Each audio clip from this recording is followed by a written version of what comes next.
네, 여러분 안녕하십니까. 섬유현재 팀의 팀장을 맡고 있는 정강민입니다. 네, 반갑습니다. 네, 발표 시작하겠습니다. 네, 목차는 다음과 같습니다. 네, 저희는 20기 시각화 4인으로 구성된 팀인데요. 네, 저희 프로젝트의 컨셉을 미리 알 수 있는 그런 슬라이드입니다. 네, 저희는 지난 7월 팀을 결성한 이후로 이러한 일정으로 오늘날에 이르렀고, 네, 저희 지난 발자취입니다. 네, 저희는 처음부터 미래 사회를 생각하고 그리고 환경을 중시하는 그런 기업과 컨택을 하고자 했고요. 지금부터 컨택한 기업에 대해 소개해 드리도록 하겠습니다. 먼저 푸드 리퍼브라는 산업에 대해서 좀 이해할 필요가 있는데요. 푸드 리퍼브란 푸드와 리퍼비시드의 합성어로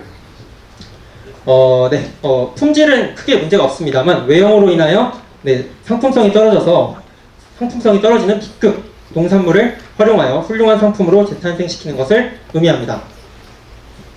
네, 이처럼 농산물이 폐기되게 될 경우 생산자에게는 금전적 손실, 그리고 농산물을 처리하게 되는 비용, 그리고 그 폐기 과정에서 발생하는 막대한 환경 오염이 있겠습니다. 네, 이를 해결하기 위해서 여러 스타트업을 필두로 우리나라 여러 유통계 대기업들이 못난이 농산물을 살리기 위한 움직임에 동참하고 있습니다. 네, 그중 대표적인 기업이 어글리어스인데요. 어글리어스는 국내 최초로 못난이 농산물을 구독 서비스를 시행하고 있는 브랜드입니다. 2030에게 굉장히 호평을 받고 있으며 지속가능한 식탁을 만들고자 하는 그러한 사회적 책무를 다하고자 하는 기업입니다.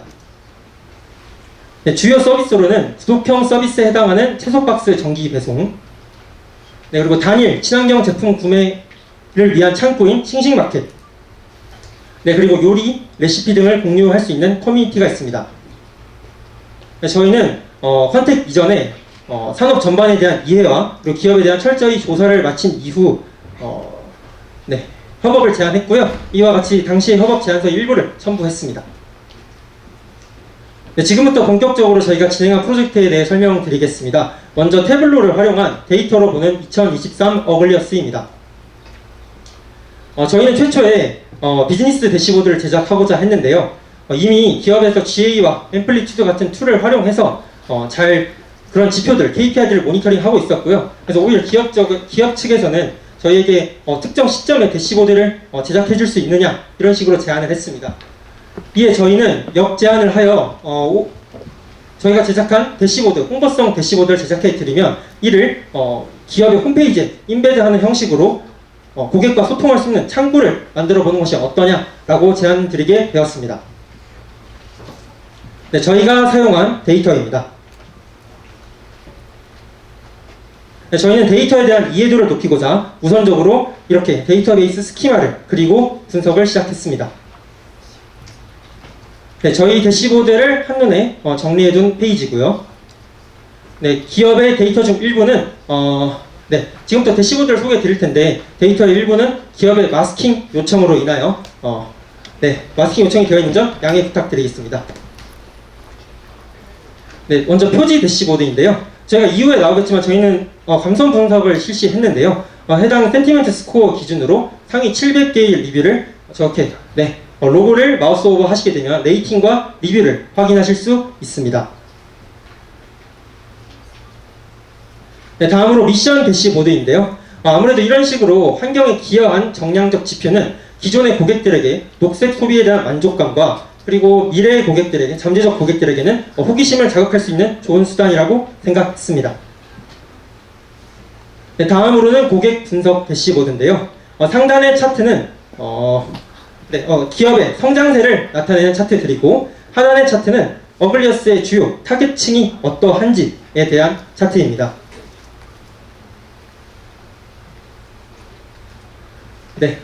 지도를 클릭하게 되면 시도별, 시군구별로 어글리어스의 주문 양을, 주문 건수를 확인할 수 있고요. 주로 수도권에 주문이 집중되어 있었습니다. 하단의 생키 차트를 활용하여 새벽 배송을 선호하는 고객들이 더 많다는 것도 알 수 있었고요. 그리고 워드 클라우드를 제작하여서 리뷰에 어떠한 키워드가, 고객들이 보통 어떠한 키워드를 언급하는지도 알아보았습니다. 네, 다음은 유저들의 데이터를 활용해 제작한 명예의 전당 대시보드입니다. 네, 좌측 같은 경우에는 구독 회차를 기준으로 내림차순 정렬한 것이고요. 구독 2회차 이상에 해당하는 어니언 루키의 고객들이 가장 많았습니다. 그리고 어글리어스는 서베이를 굉장히 적극적으로 실천하고 있는데요. 우측의 상단의 과실료 차트들은 해당 서베이에 나온 주요 질문들의 답변의 비중입니다. 약 70%가 1, 2인 가구다. 이러한 인사이트도 얻을 수 있습니다. 좌측에 있는 농산물들은 인기 채소에 해당하는 제품들인데요.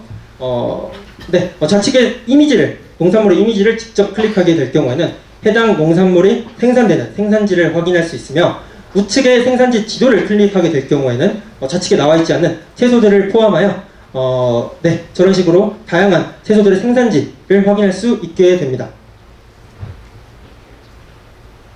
네, 다음으로 시세 비교 대시보드인데요. 정부에서 제공하는 API를 이용하여서 데이터를 받았고, 그리고 탑커머스 가격도 수집했습니다. 해서 어글리어스와 가격을 비교하는 우측의 차트를 제작했는데요. 이는 가격 비교를, 물론 이제 녹색 톱이 중요합니다만, 요즘 고물가 시대에 또 아무래도 경제적인 이득을 줄 수 있으면 고객들이 좋아할 것 같다고 생각을 했기 때문에 우측과 같은 차트도 제작해 보았습니다.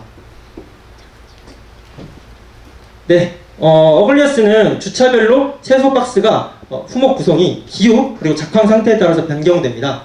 저 햇살 차트를 보시면 저게 이제 서큘러 차트라는 것을 응용해서 제작한 건데요. 주차별로 채소 박스 품목 구성이 어떻게 되는지 확인할 수 있습니다. 그리고 하단의 생키 차트를 통해서 어떤 품목 구성이 가장 인기가 많았는지, 버섯류와 과채류가 가장 많았다는 것을 확인할 수 있었고요. 네, 그리고 상단의 이미지를 클릭하시게 되면 상세 정보, 그리고 해당 식재료를 통해 만들 수 있는 레시피를 추천해 줍니다.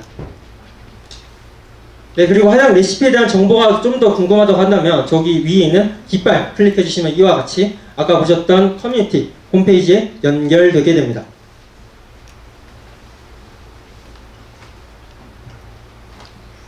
네, 다음은 두 번째 프로젝트 설명드리겠습니다.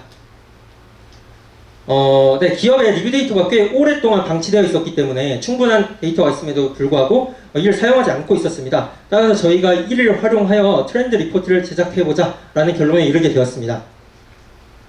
저희 서비스 분석 프로세스는 다음과 같습니다. 먼저 리뷰 데이터를 텍스트 전처리하고 엔드-투-엔드 방식으로 입력값을 넣으면 한 번에 모든 아웃풋이 출력되게 한 다음에 플라스크를 활용해서 웹페이지를 구현해 보았습니다. 네, 먼저 아까 데이터베이스 스키마에도 나와 있었는데요. 이 리뷰 데이터의 컬럼입니다. 네, 일단은 저희는 감성 분석 모델 구축을 위해서 쓸 수 있는 모든 데이터를 수집했습니다. 여러분들이 모두 잘 아시는 우측 상단을 보시면 여러분들이 모두 잘 아시는 그러한 데이터를 수집했고요. 중복되는 행 삭제하고 진행했습니다. 네, 그리고 여기 나와 있는 4가지 규칙에 따라서 텍스트 전처리했습니다. 좌측과 학습 방법은 좌측과 같고요. 하이퍼 파라미터표 한 번씩 보시면 될 것 같고요. 그리고 네이버 무비 그리고 쇼핑 두 데이터를 이용하는 경우가 가장 성능이 좋았습니다. 일렉트라 모델의 경우 성능이 93.01%로 가장 높았고, 이를 저희가 긍부정 라벨링을 해서 재학습시킨 결과 어글리어스 데이터로 재학습시킨 결과 97.07%의 정확도를 얻을 수 있었습니다. 두 모델의 결과를 비교해 보겠습니다. 실제 리뷰 데이터에 적용해 본 결과 LSTM 역시 정확도는 높습니다만 RNN 계열의 모델 특성상 중립적인 문장의 경우 이를 제대로 예측하지 못하고 있으며 긍정적인 리뷰를 예측하는 경향이 보입니다. 반면 엘렉트라의 경우 사전학습 모델이며 문장의 앞뒤 문맥을 파악하여 답을 찾도록 학습되었기에 같은 단어여도 주변 단어들의 관계에 따라 문장의 의미를 다르게 인식합니다. 이에 정확도도 높고 다양한 의미로 원활하게 인식하는 랭귀지 모델 특성을 보이고 있습니다. 네, 이런 식으로 중립적인 리뷰에서는 긍정어와 부정어가 혼재하고 있는데요. 단순히 긍정적인 어휘들만, 단어들만 나와 있을 때보다 센티멘트 스코어가 낮게, 적절하게 부여되어 있음을 확인할 수 있습니다. 네, 그래서 네이버 영화 쇼핑 리뷰의 주제와 어글리어스 리뷰의 주제가 다릅니다. 그래서 도메인이 다르기 때문에 재학습이 필요했고, 그래서 기존에 구축한 감성 분석 모델에서 나온 센티멘트 스코어를 기준으로 긍정, 부정 라벨링 했고 재학습 진행했습니다. 그리고 성능 평가를 통해서 마지막으로 모델 구축 완료했습니다. 네, 저희 토픽 모델링도 진행했는데요. 저희가 사용한 품사는 명사에 한정됩니다. 그리고 코헤런스 스코어 참고하여서 토픽 7개로 정했는데 아무래도 4번부터 6번 토픽이 보시다시피 좀 겹치는 부분이 없지 않아 있습니다. 그리하여 품목 구성이라는 명칭으로 통합하게 되었습니다. 네, 다음으로는 저희가 제작한 서비스 외부로 구현해 보았습니다.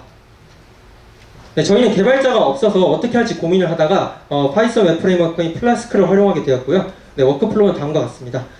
먼저 데이터를 업로드하고 사용자 값을 입력하게 되면 플라스크를 통해서 모델의 인풋이 전달되고 모델은 예측값을 HTML을 통해서 고객들에게, 사용자들에게 보여주게 됩니다.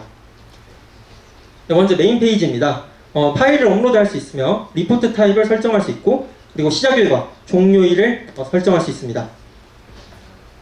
네, 어글리언스 직원의 이 서비스를 이용할, 제가 아까 고객이라고 할 실수를 살짝 했는데요. 이건 이제 어글리언스 직원을 위한 서비스입니다. 그래서 어글리언스 직원이 만약 기업 DB에 적재되어 있는 최신 리뷰 데이터를 다운로드 받을 경우 단순히 저희가 제작한 서비스에 파일을 업로드하는 것만으로 AI 분석 서비스를 이용할 수 있습니다. 네, 저런 식으로 먼저 파일을 업로드 해주게 되고요. 그리고 리포트의 타입은 일별 혹은 주별로 선택할 수 있습니다. 네, 일별 같은 경우에는 저런 식으로 달력을 직접 클릭해주면 되고요. 주별 같은 경우에는 이런 식으로 연도와 주차를 직접 눌러주면 됩니다. 네, 다음은 리포트 페이지입니다.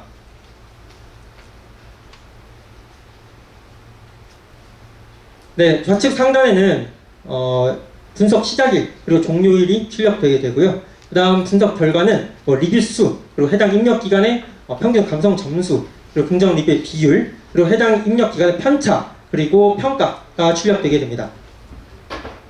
평가에 대해서 좀 더 자세하게 보자면 이러한 기준에 따라서 평가가 출력이 되는데요. 입력 기간에 해당하는 평균 감성 점수를 전체에 대비해서 표준화했습니다. 표준화했고요. Z스코어의 기준이 아무래도 스레시홀드가 좀 협소한 느낌이 있는데 이 센티멘트 스코어가 아무래도 양극단에 좀 분포하는 경향이 있어서 편차가 컸기 때문에 저런 식으로 잡았습니다. 네, 하단에는 센티멘트 스코어 상위 5개의 리뷰 그리고 하위 5개의 리뷰가 출력되고요. 이제 우측에 차트들에 대해 설명드릴 건데요. 일단 리포트 타입을 위클리로 설정했고 2023년 36주차부터 38주차를 입력값으로 넣었습니다. 저 파란색 점선은 전체 데이터의 평균 감성 점수인데요. 센티멘트 스코어 추이를 확인해서 실제 서비스에 발생하고 있는 문제 파악과 연결할 수 있겠습니다.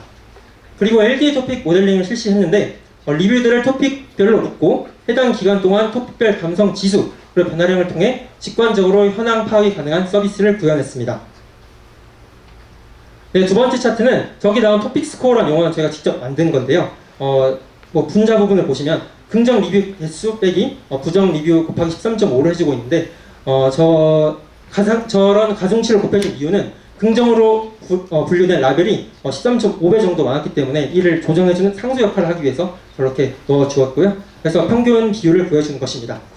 네, 그래서 토픽 스코어, 토픽 감성 진수의 의미가 뭐냐면 막대 차트가 양의 방향으로 크게 될 경우에는 긍정 라벨로 분류된 리뷰의 개수가 아닌 비율이 많은 것이기 때문에 고객들을 만족시킨 부분에 대해 세부적인, 잘하는 것은 더 잘할 수 있는 그런 토픽을 확인할 수 있을 것이고요. 그리고 음의 방향으로 막대 차트의 방향이 향하고 있을 경우에는 부정 리뷰의 비율이 더 많은 것이기 때문에 빠른 시스템의 피드백이 필요할 것으로 보입니다. 다음은 토픽별 변화량 차트인데요. 양의 방향으로 클 경우에는 동기간 직전 기간 대비 긍정 리뷰 개수가 긍정 리뷰의 비율이 증가한 것이고 음의 방향으로 클 경우에는 동기간 직전 기간 대비 부정 리뷰의 비율이 증가했음을 의미합니다. 예시를 하나 보자면요. 저희가 지금 품목 구성 토픽을 한번 보겠습니다. 품목 구성 토픽 중 하나에 텍스트로 매운 고추는 제외해서 시킵니다. 이번 주 오이 고추를 했는데 너무 매워요 라는 리뷰가 있었는데요. 만약에 토핑 구성 두 번째 차트에서 이렇게 음수가 나왔는데 음의 방향을 향하고 있는데 세 번째 차트, 저 좌측의 차트에서도 저런 식으로 음의 방향을 가리키고 있다는 것은 연속적으로 계속해서 문제가 발생하고 있다는 것입니다. 따라서 빠른 조치가 필요할 것으로 판단되는데요. 이러한 차트들은 CS팀에서 기업이 성장하면 리뷰의 개수가 굉장히 늘어나지 않습니까? 그래서 이들을 모두 확인하고 반영하는 것은 어려운데 이런 식으로 토픽이 묶여 있다 보면 어느 정도 업무의 자동화까지 꾀할 수 있는 그러한 서비스라고 판단했습니다. 다음으로 시연 영상 보시겠습니다. 네, 이런 식으로 리뷰 데이터를 업로드 해주고요. 네, 리포트 타입을 설정해 줍니다. 먼저 데일리부터 보겠습니다. 네, 시작일 그리고 종료일을 입력해 줍니다. 저희는 주차별로 한번 볼 것이기 때문에 이런 식으로 주차별로 하면 시작일이 입력값이 동시에 입력되지 않도록 디세이블드 되고요.